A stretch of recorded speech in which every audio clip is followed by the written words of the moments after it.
April 13th, 1612. An island. 2 men, 1 fight. Sasaki Kojiro arrives first, perfectly on time as samurai honor demands. His sword, over 3 feet long. His title, the Demon of the Western Provinces. His record, undefeated. He waits. An hour passes, then 2. The crowd begins to whisper. Has his opponent fled? And then, across the water, a boat appears. Standing on it, a man with a wooden oar in his hand. Miyamoto Musashi steps onto the shore. Late, disheveled, holding a stick. Kojiro's rage immediate. The duel lasts seconds. 1 strike, Kojiro falls. His skull shattered. Musashi walks away. He never fights again. 33 years later, in a cave in the mountains, that same man writes his final words. Not about swords, not about fighting, about everything.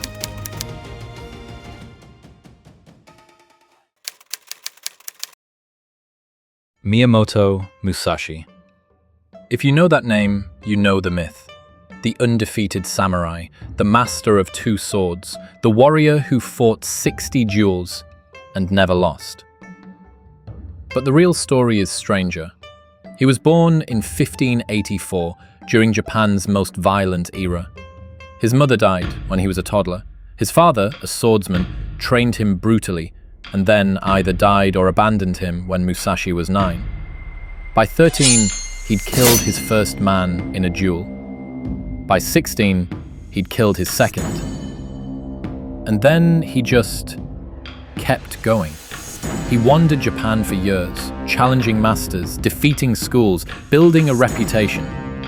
But here's what the legend doesn't tell you.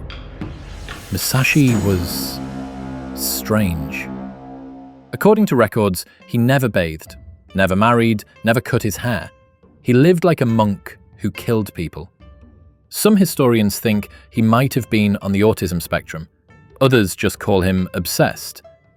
But obsessed with what? That's the question. Because after that final duel with Kojiro, the one that made him a legend, Musashi stopped fighting. Not because he was afraid, not because he'd proven himself, because he'd learned something. And the rest of his life was about figuring out what. In 1643, at age 60, Musashi retreats to a cave. He's dying, he knows it, and he writes. The Book of 5 Rings. It's famous now, quoted by martial artists, business strategists, military commanders. But most people don't know what it actually says. Musashi divides it into 5 rings, 5 ways of seeing reality, not 5 techniques, 5 philosophies. The first, ground. This is the foundation, the basics. But here's what's radical. Musashi says the way of the warrior is the same as the way of the carpenter. You're not trying to be flashy, you're trying to build something, and you build it by cutting away everything unnecessary. Do nothing which is of no use. That's it. That's the whole principle. Every flourish, every extra technique, every bit of showing off. It's not mastery, it's weakness. The second ring, water. Water demonstrates natural flexibility as it changes to conform with the boundaries which contain it, seeking the most efficient path. This isn't about technique, it's about formlessness. The amateur memorizes moves. The master has no moves, he just flows, responding to what is, not what he planned for. The third ring, fire, combat, chaos. The moment where everything you've trained for either works or doesn't. Here's what Musashi understood that most warriors didn't. In combat, Observe the enemy's collapse, when their rhythm becomes deranged, when their formation falls. You're not trying to overpower your opponent, you're trying to see the moment they lose their center. And then you move. Precision, not force. The fourth ring. Wind. This one's different. It's about understanding your opponent's way as precisely as possible. Musashi doesn't just train in his own style, he studies everyone else's, because you can't defeat what you don't understand. But more than that, you have to understand your own style's weaknesses, the things you rely on that might fail you. Most people spend their lives defending their way. Musashi spent his life questioning it. And then, the fifth ring. Void. Emptiness. Nothingness. This is where Musashi gets mystical. By knowing things that exist, you can know that which does not exist. What does that mean? It means mastery isn't about accumulating technique. It's about emptying yourself, becoming like water, like air, like space, so that there's no you to be defeated. This is the goal. Not to be the best fighter, to be no one. And in that nothingness, invincibility. But here's what most people miss about the Book of Five Rings. It's not really about swords. Musashi believed that by learning one discipline, you strengthen all others. He writes, "If you know the way broadly, you will see it in everything." This is radical. Most people think, I need to learn the sword, then the spear, then archery, then different skills, different training. Musashi says, no. There's one skill underneath all skills. The skill of seeing clearly, of cutting away the unnecessary, of adapting to what is, of acting without hesitation. Learn that in one thing. Truly learn it, and you can do anything. No matter what a well-trained person does, he never appears hurried. This is the sign of mastery. Not speed, not power, effortlessness. And here's the thing, this isn't about talent. Musashi is very clear about this. In his introduction to the Book of Five Rings, Musashi says, he wasn't undefeated because of natural ability, or the order of heaven, or because other schools were inferior. He was undefeated because he practiced. Obsessively. Relentlessly. Without end. And the practice wasn't just technique, it was life. 1 week before he dies, Musashi writes something else. Not for warriors, not for students, for himself. The Dokkōdō, the way of walking alone. 21 rules, 21 lines, his last words to the world. It expresses a stringent, honest, and ascetic view of life. Let me give you a few. Accept everything just the way it is. Do not seek pleasure for its own sake. Do not, under any circumstances, depend on a partial feeling. Think lightly of yourself and deeply of the world. These aren't warrior codes, they're something else. A philosophy of detachment. Musashi never married, never had children, never settled anywhere. He owned almost nothing. And in his final work, he makes it clear, this was intentional. Do not collect weapons or practice with weapons beyond what is useful. Even the sword, the thing he mastered, he tells you not to collect, not to fetishize, not to hoard. Use what you need, release the rest. Do not follow the path of others. This is the final lesson. The way is not something you learn from a master. It's something you discover by walking it yourself, alone.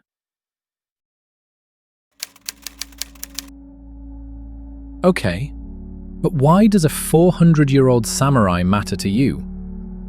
Because you're living in the opposite world. Musashi's world was violent, brutal, unforgiving. Yours is too much. Too much choice. Too much noise. Too much everything.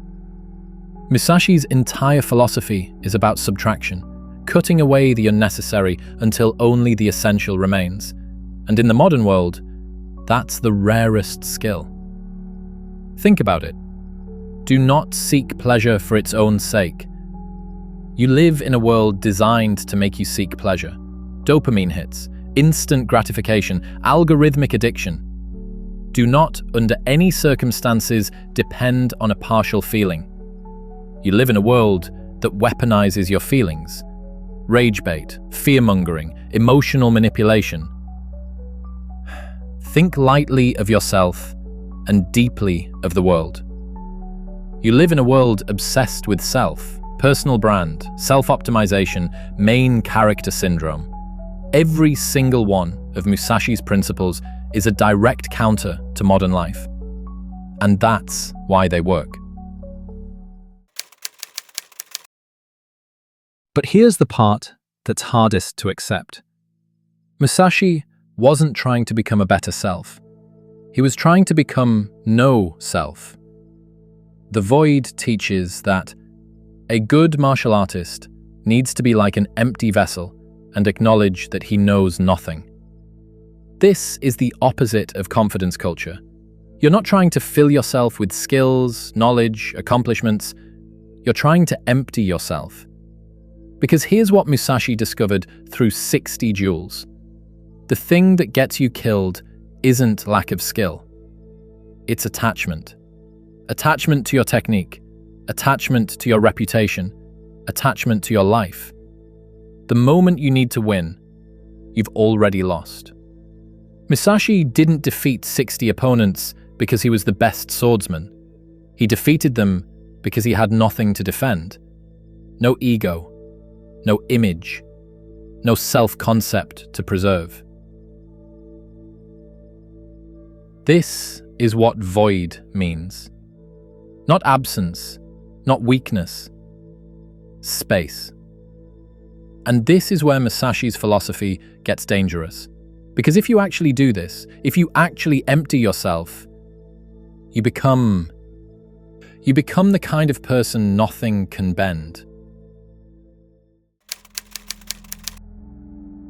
Musashi died the way he lived, alone, in a cave, owning nothing.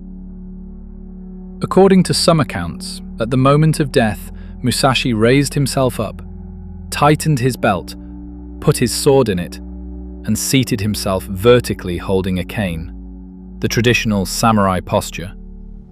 He died as a warrior, but he died holding a brush, not a blade.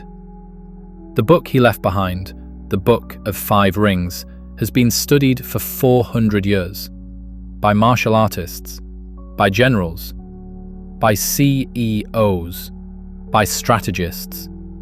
But I think most of them miss the point. It's not a tactics manual.